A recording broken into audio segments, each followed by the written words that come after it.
tomorrow like we think about now? Can we survive it out there? Can we make it somehow? I guess I thought that this would never end,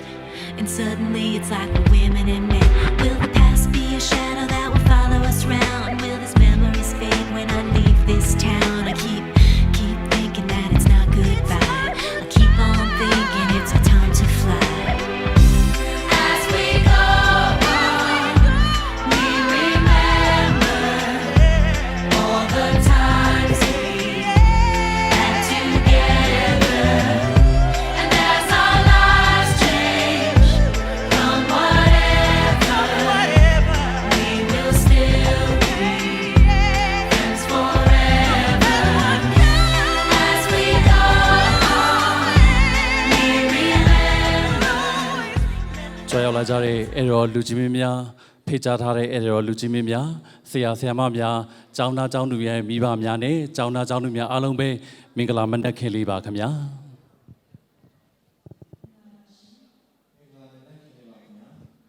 ဟုတ်ကဲ့ပါ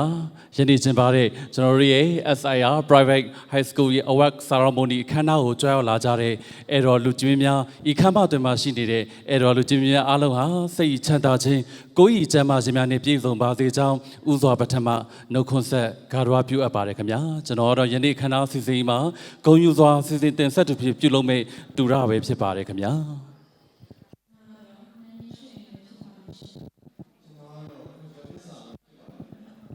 ဟုတ်ကဲ့ပါကျွန်တော်တို့မောင်နှမ3ယောက်ကနေပြီးတော့ကြွားလာကြတဲ့အဲ့တော်လူကြီးမင်းများနဲ့အတူယနေ့ကျင်းပတဲ့ SIR Private School ရဲ့စုပေးပွဲအခမ်းအနားအစီအစဉ်မှာဂုဏ်ယူစွာအစီအစဉ်တင်ဆက်သူဖြစ်ပြုလုပ်မှာဖြစ်ပါတယ်ခင်ဗျာကျွန်တော်တို့ယနေ့ကျင်းပတဲ့အစီအစဉ်လေးကတော့ကျောင်းသားကျောင်းသူများထူးချွန်စွာဆုရရှိသူများကိုဆုပေးခြင်းစီစဉ်များအပြင်ကျောင်းသားကျောင်းသူများရဲ့အဆိုအကားနဲ့တခြားတင်ဆက်မှုများလည်းပါဝင်ပါတယ်ရှင်တို့ဖြစ်ပါ၍ကြောက်ရလာကြပါတော့ကျောင်းသားမိဘတွေအားလုံးအဲ့ဒီတော့လူကြီးမင်းများအားလုံးကျွန်တော်တို့နဲ့အတူအခမ်းအနားအစမှအဆုံးအတူရှိနေကြလိမ့်မယ်လို့လည်းမျှော်လင့်ရပါတယ်ခင်ဗျာဟုတ်ကဲ့ပါခင်ဗျာအဲ့တော့လူကြီးမင်းများဗျခုချိန်ကကျွန်တော်တို့ရဲ့မင်္ဂလာအချိန်ကောင်းကြားပြီဖြစ်ပါတော့ကြောင်း SIR Private High School ရဲ့ Award Ceremony အခမ်းအနားဟာလူကြီးမင်းတို့ရဲ့လက်ခုပ်တန်းအကျဉ်းနဲ့တူစတင်ကြောင်းကြေညာအပ်ပါတယ်ခင်ဗျာ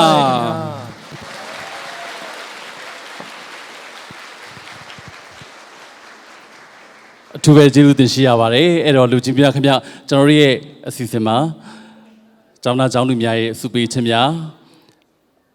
နာမည်ကြီးအဆိုတော်များရဲ့တီဆိုဖျော်ဖြေမှုများ surprise အစီအစဉ်များအပြင်ပြောစရာအကားအလားများလည်းစီစဉ်ထားတဲ့အတွက်ကြောင့်မလို့အားလုံးသောလူကြီးမင်းများကျွန်တော်တို့ပွဲအစမှအဆုံးတူတူရှိကြမယ်လို့လည်းမျှော်လင့်ရပါတယ်ခင်ဗျာရှေးဦးစွာကျွန်တော်တို့ရဲ့အစီအစဉ်လေးကတော့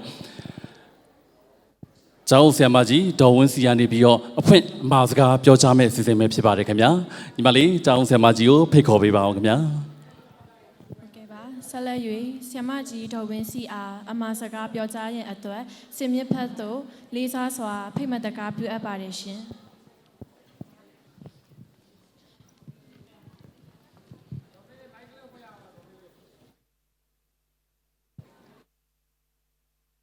ယခုကြွားရောက်လာကြသောလူကြီးမင်းများမိဘများဆရာဆရာမများကျောင်းသားကျောင်းသူများဧည့်သည်တော်များအားလုံးကိုမင်္ဂလာရှိသောနေ့မင်္ဂလာနံနက်ခင်းအချိန်အခါသမယမှာမင်္ဂလာအပေါင်းခညောင်းပါစေလို့မေတ္တာပို့ရင်မင်္ဂလာပါလို့ပဏာမနှုတ်ခွန်းဆက်သလိုက်ပါတယ်ရှင်ကျမကတော့ SIR Private High School မှာတာဝန်ထမ်းဆောင်နေတဲ့ကျောင်းအုပ်ဆရာမကြီးဒေါ်ဝင်းစီဖြစ်ပါတယ်အခုလိုကျမတို့ကျောင်းရဲ့2025-2026ပညာသင်နှစ်မှာ